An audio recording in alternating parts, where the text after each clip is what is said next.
আমাকে স্পষ্ট শুনতে পাওয়া যাচ্ছে কিনা। আমি ধরে নিচ্ছি আমাকে স্পষ্ট শুনতে পাওয়া যাচ্ছে। আমার বন্ধু সার্জি সালাম আপনাদের ওখানে গিয়েছে।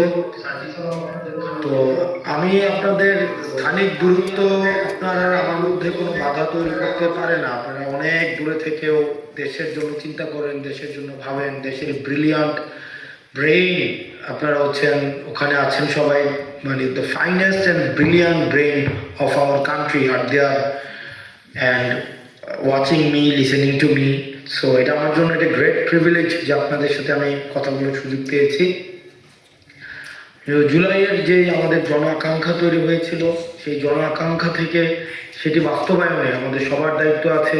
জুলাই দেশে যারা লড়াই করেছে মাঠে থেকে, জুলাইয়ে বিদেশে থেকে আপনারা লড়াই করছেন, বা মাঠে যারা লড়াই করেছে তারা এখন আবার আপনাদের সাথে অনেকে আছে। তো আমরা চাই আমাদের এই সামগ্রিক এই লড়াইটা দুনিয়ার জুড়ে, যে মজলুমের পক্ষে জালিমের বিপক্ষে আমাদের এই লড়াইটা বিশ্বজনীন হোক, এবং আমরা বিশেষ করে বাংলাদেশের জন্য আর কখনোই ফেসিবাদের কখনোই পুনরুত্থান না হয়। কোনো দলীয়ভাবে, ব্যক্তিগত পর্যায়ে, কোনো রাজনৈতিক ব্যানারে, কোনো বর্গীয় পরিচয়ে, কোনো আদর্শিক পরিচয়ে, কোনো কখনোই যেন আর আমরা নিজেরাও ফেসিবাদী কোনো আচরণ কার্যক্রম পরিচালিত না করি, একইভাবে কাউকে যেন না করতে দিই। একই সাথে সাথে যে মানুষের মৌলমানবিক যে অধিকারগুলো রয়েছে, আমাদের বাংলাদেশের মানুষের যে জন আকাঙ্ক্ষা রয়েছে, সেগুলো বাস্তবায়নের জন্য আমরা সমন্বিতভাবে কাজ করতে পারি। আপনারা ডায়াসপোরা এনগেজমেন্টের মধ্য দিয়ে, সেই জন্য আমাদেরকে পরামর্শ দিয়ে, আমাদেরকে আপনারা অ্যাডভাইস করে, আমরা ভুল করতে পারি, আমাদের লিমিটেশনস থাকতে পারে, কিন্তু আমাদের যেই নিয়ত, আমাদের যে ইন্টেনশন, আমাদের যে মঞ্জিলে মাকসুদ, সেটাতে আমি মনে করি না যে আমাদের খুব বেশি পার্থক্য রয়েছে।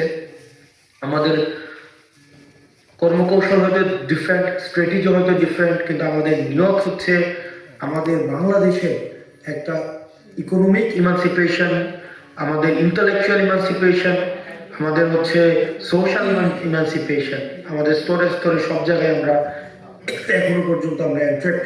তো আপনারা আমাদের জন্য দোয়া করবেন, আমাদের জন্য আপনাদের দোয়ায় আমাদেরকে রাখবেন, যেন আল্লাহ আমাদেরকে সত্যের পথে, সত্য এবং মিথ্যার মাঝখানে যেই সূক্ষ্ম পার্থক্যটা রয়েছে সেটা যেন কখনোই ভুলে না যাই। আমরা যেন সবসময় ন্যায়ের পথে অটল থাকতে পারি।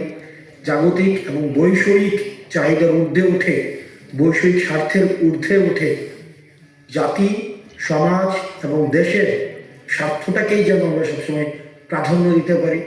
আপনারা সবাই ভালো থাকবেন, সুস্থ থাকবেন, আমাদেরকে দোয়ার উপরে রাখবেন, বাংলাদেশকে আপনারা দোয়ায় রাখবেন, পরামর্শের উপরে রাখবেন।